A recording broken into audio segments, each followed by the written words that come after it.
19, verset 30. Quand Jésus eut pris le vinaigre, il dit, tout est accompli. Et baissant la tête, il rendit l'esprit. Christ, notre maître et notre sauveur, est venu dans ce monde. Il a vécu pendant 33 ans. Il a prêché la bonne nouvelle. Il a prêché la repentance. Il a guéri le malade. Il a nourri les affamés.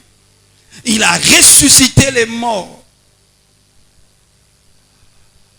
Il a donné à manger du pain à ceux qui avaient faim. Et le temps fatidique, le temps où il devait accomplir l'œuvre qu'il était venu sur la terre, était arrivé. Tout est accompli. Quand Christ arrive à la croix, il pousse un grand cri. Et dans ce grand cri, il dit, tout est accompli. Qu'est-ce qui est accompli? Il est venu accomplir l'œuvre auquel le Père lui avait envoyé sur la terre. Et quelle est cette œuvre? Nous repartons dans la Genèse. Dieu créa l'homme à son image et à sa ressemblance. J'aimerais que tu me donnes ton attention. Quand Dieu crée l'homme, Dieu le crée avec le but que l'homme vive éternellement.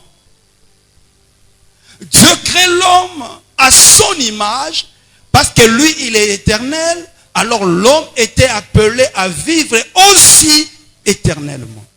Le diable étant jaloux de l'éternité de l'homme, va vouloir brouiller le plan de Dieu dans la vie de l'homme. Va vouloir mettre en mal le plan de Dieu dans la vie de l'homme. Mais l'homme, par ignorance, par ingratitude, va manger les fruits. Et les jours où l'on mange, c'est ces jours-là où la mort entre dans la vie de l'humanité. Quelqu'un me donne un amen. Quand l'homme mange, l'homme qui était censé vivre éternellement, va maintenant entrer dans le cycle de la mort. Mais Dieu ne veut pas que l'homme meure. Dieu veut que l'homme vive éternellement. Mais cet homme qui doit vivre éternellement est entré dans le cycle de la mort. Parce qu'il doit payer à la justice. Car Dieu avait dit, si tu touches, tu mourras. C'est comme ça que Dieu décide. Il dit, je vais descendre. Je vais devenir homme afin de payer à la place de l'homme qui est incapable. Est-ce que je parle à quelqu'un ici? Maintenant, quand il arrive à la croix, il dit quoi? Tout est accompli avant sa mort. Ça veut dire quoi?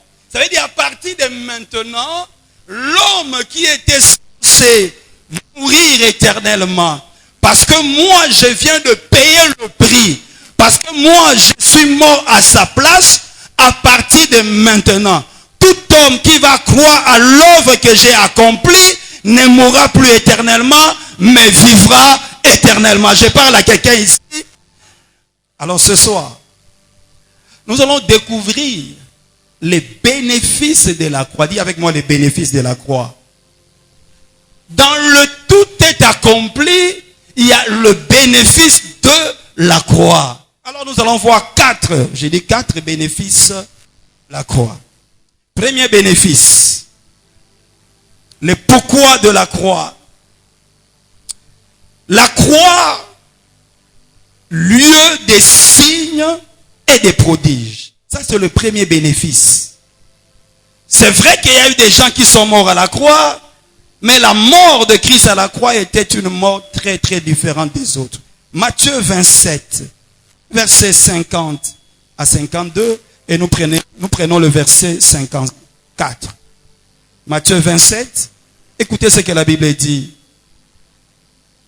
À partir du verset 50. Jésus poussa de nouveau un grand cri et rendit l'esprit. Et voici, le voile du temple se déchira en deux, depuis le haut jusqu'en bas. La terre trembla, les rochers se fendirent, les sépulcres s'ouvrirent, et plusieurs corps des saints qui étaient morts ressuscitèrent. Le verset 54. Le centenier et ceux qui étaient avec lui pour garder Jésus, ayant vu le tremblement des terres et ceux qui venaient d'arriver, furent saisis d'une grande frayeur et dirent: assurément, cet homme était fils de Dieu. Acclamons la parole du Seigneur.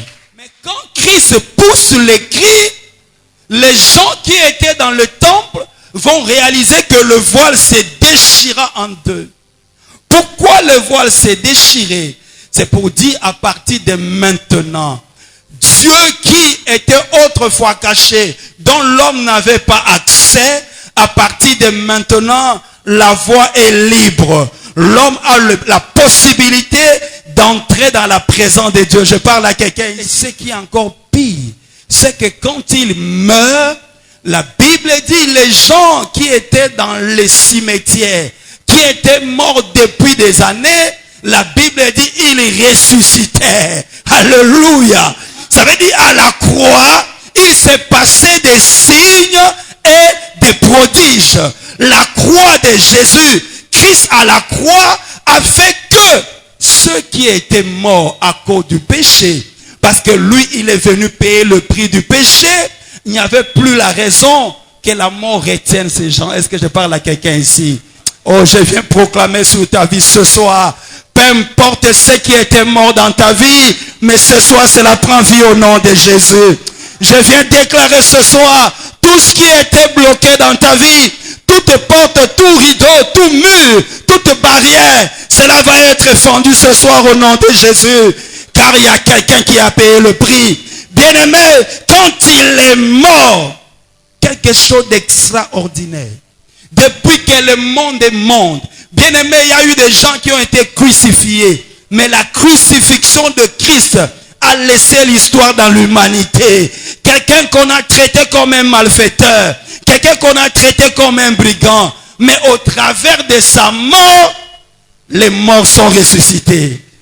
Quel que soit le lieu où tu as été, n'est-ce pas bloqué, mais à cause de l'œuvre de la croix, à cause de la puissance de la croix, j'ai dit la vie prend place au nom de Jésus.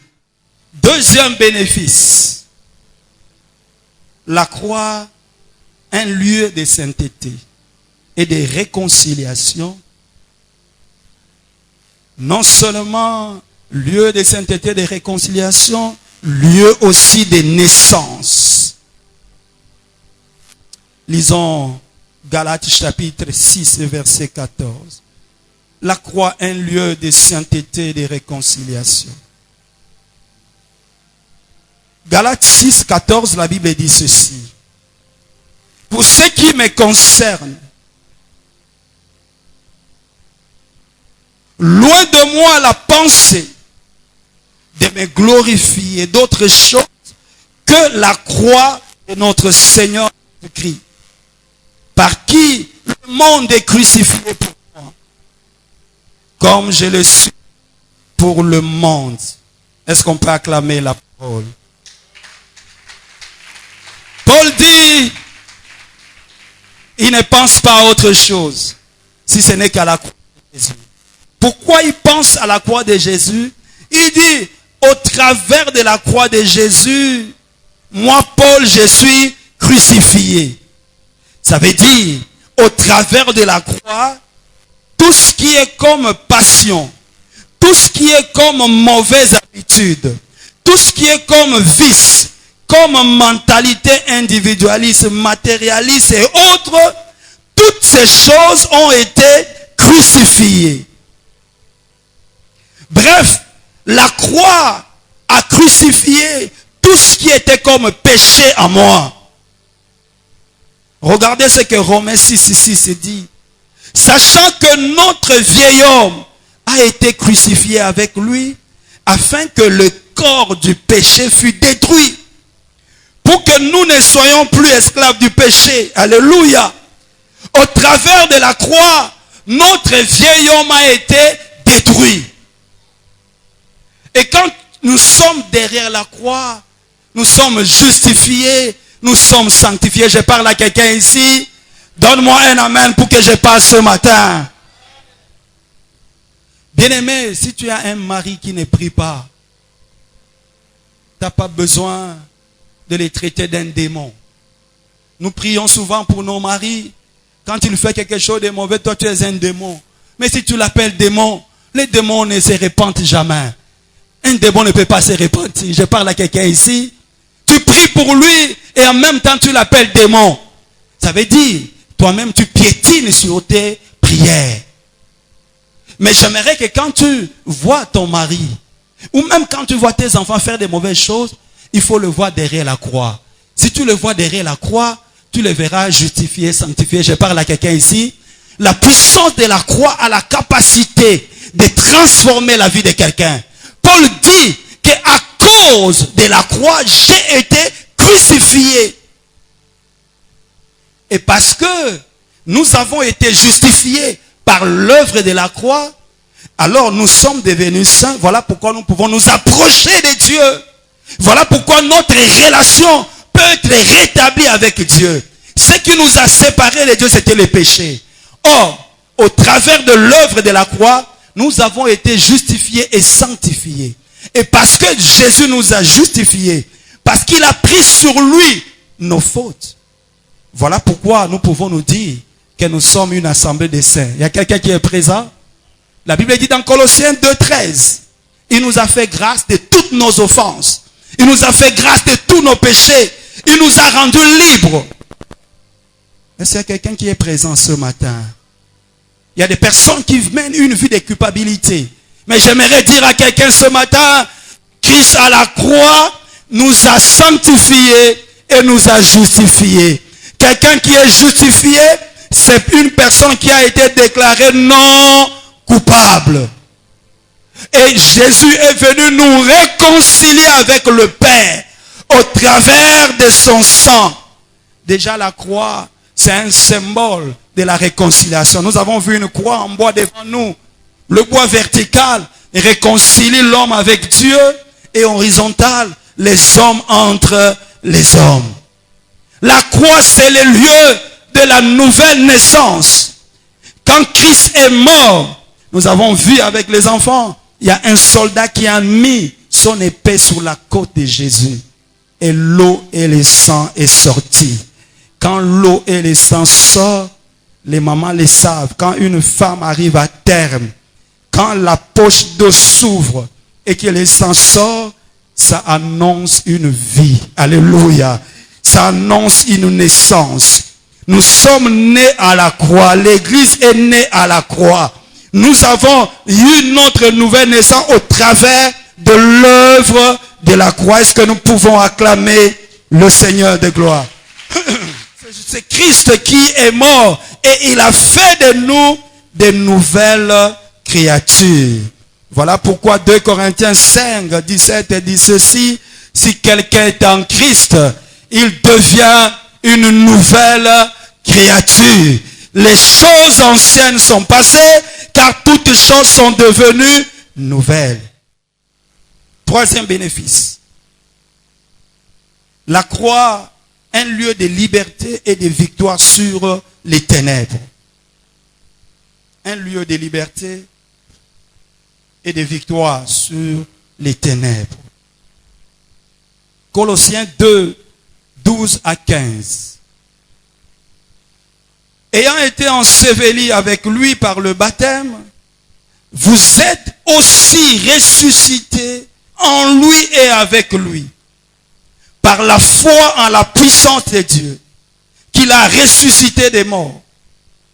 Vous, qui étiez morts par vos offenses et par l'incirconcision de votre chair, il vous a rendu la vie à la vie avec lui, en nous faisant grâce pour toutes nos offenses.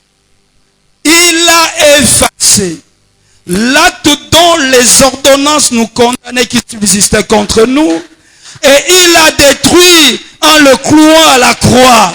Il a dépouillé les dominations et les autorités.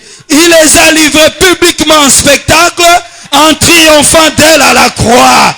Est-ce qu'on peut acclamer le Seigneur de gloire? Il a effacé l'acte dont les ordonnances nous condamnaient. Il a crucifié et la Bible dit, il les a rendus publiquement en spectacle. Bien-aimés, à la croix, quand nous nous approchons de la croix, nous devenons des hommes et des femmes libres. Nous avons été libérés par l'œuvre de la croix. Avant l'œuvre de la croix, l'homme était esclave de Satan et du péché. Nous étions esclaves de la malédiction de la loi. Mais quand Christ vient, il vient payer le prix. Et quel est le prix qu'il paye? Nous appelons Jésus notre Rédempteur, notre libérateur. Celui qui nous a délivrés. Pourquoi on l'appelle libérateur? Il est libérateur parce que hier nous étions esclaves du péché. On était esclaves de Satan. Et lui, au travers de son sang, il a payé le prix, ce qu'on appelle la rançon, pour nous délivrer et nous libérer du pouvoir du péché et de Satan. Vous savez, à l'époque, quand il y avait la vente des esclaves, quand tu avais un esclave, pour que quelqu'un rachète cet esclave, il doit payer un prix. Soit en argent, soit quelques têtes de bœufs qu'il paye au propriétaire de l'esclave, afin que cet esclave soit affranchi. Jésus a enlevé ce pouvoir. Et à partir de maintenant, le diable n'a plus le pouvoir dans ta vie. Est-ce que je parle à quelqu'un ce matin? Laisse-moi te dire, si la maladie a un pouvoir sur toi, c'est toi-même qui donnes ce pouvoir à la maladie. Si la malédiction a un pouvoir sur toi, c'est toi-même qui donnes ce pouvoir à la malédiction. Mais c'est que je sais, à la croix, et la maladie, et la stérilité, et le diable, et les démons ont été tous dépouillés. Tous ont marché devant le roi de gloire pour dire que nous reconnaissons c'est toi notre maître, c'est toi notre chef. Est-ce que je parle à quelqu'un ici? Et je veux proclamer sur ta vie ce soir, si tu es entré ici malade, je déclare sur la parole de l'Éternel que la guérison soit ton partage au nom de Jésus. Tu n'as plus droit à être malade, mais tu dois être en bonne santé. Dans la souffrance, la croix, un lieu d'espoir dans la souffrance. Hébreux chapitre 12. Versets 3 à 5.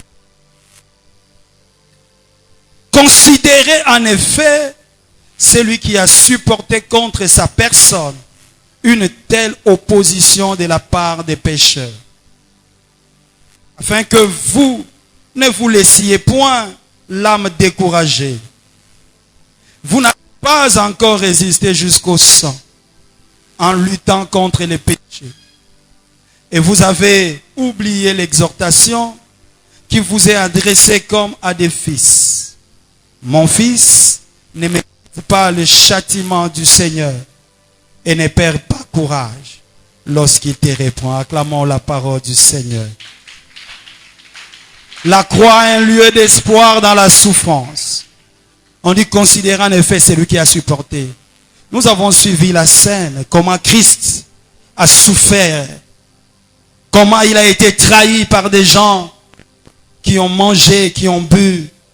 Comment Christ a été maltraité. Comment il a été humilié. Comment il a été mis à la croix. Lui qui était dans la gloire du Père. Mais a accepté la souffrance. Mais le fruit de la souffrance était quoi? La résurrection. Quelqu'un me donne un amen.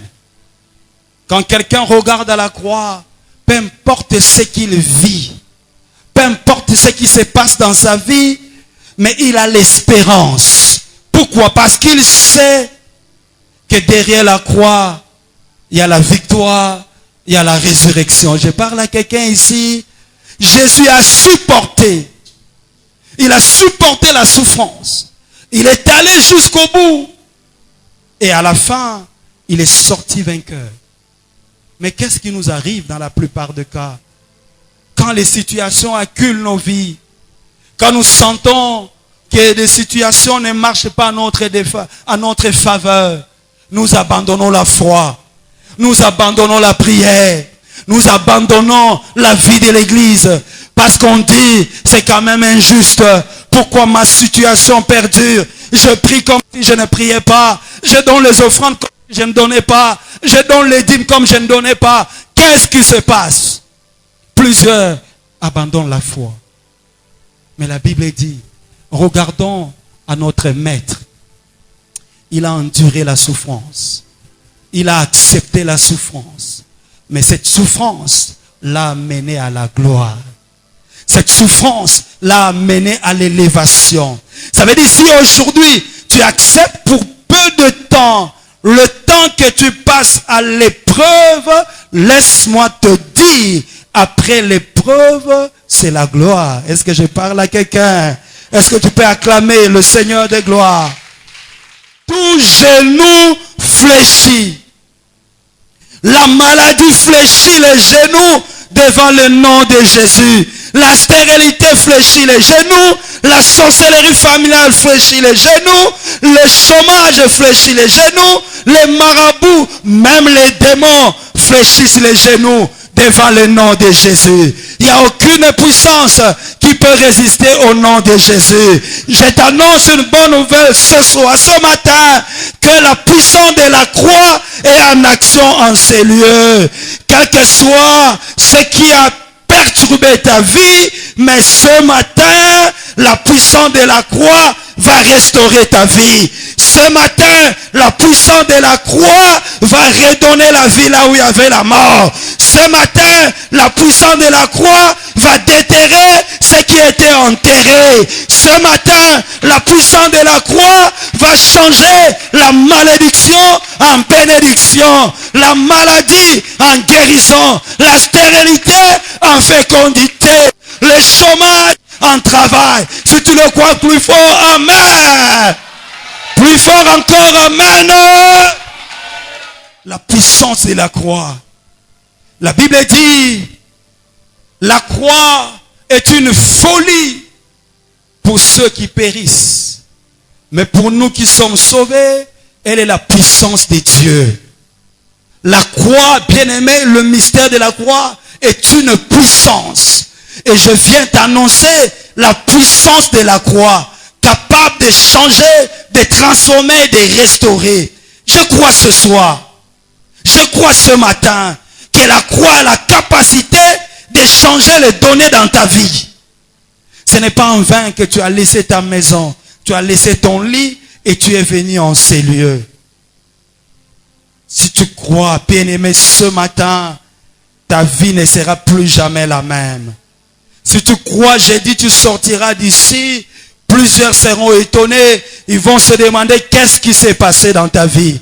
Parce que la puissance de la croix va agir encore ce matin dans nos vies. Si tu crois, tu acclames et lève-toi. Nous voulons prier le Seigneur. Lève-toi.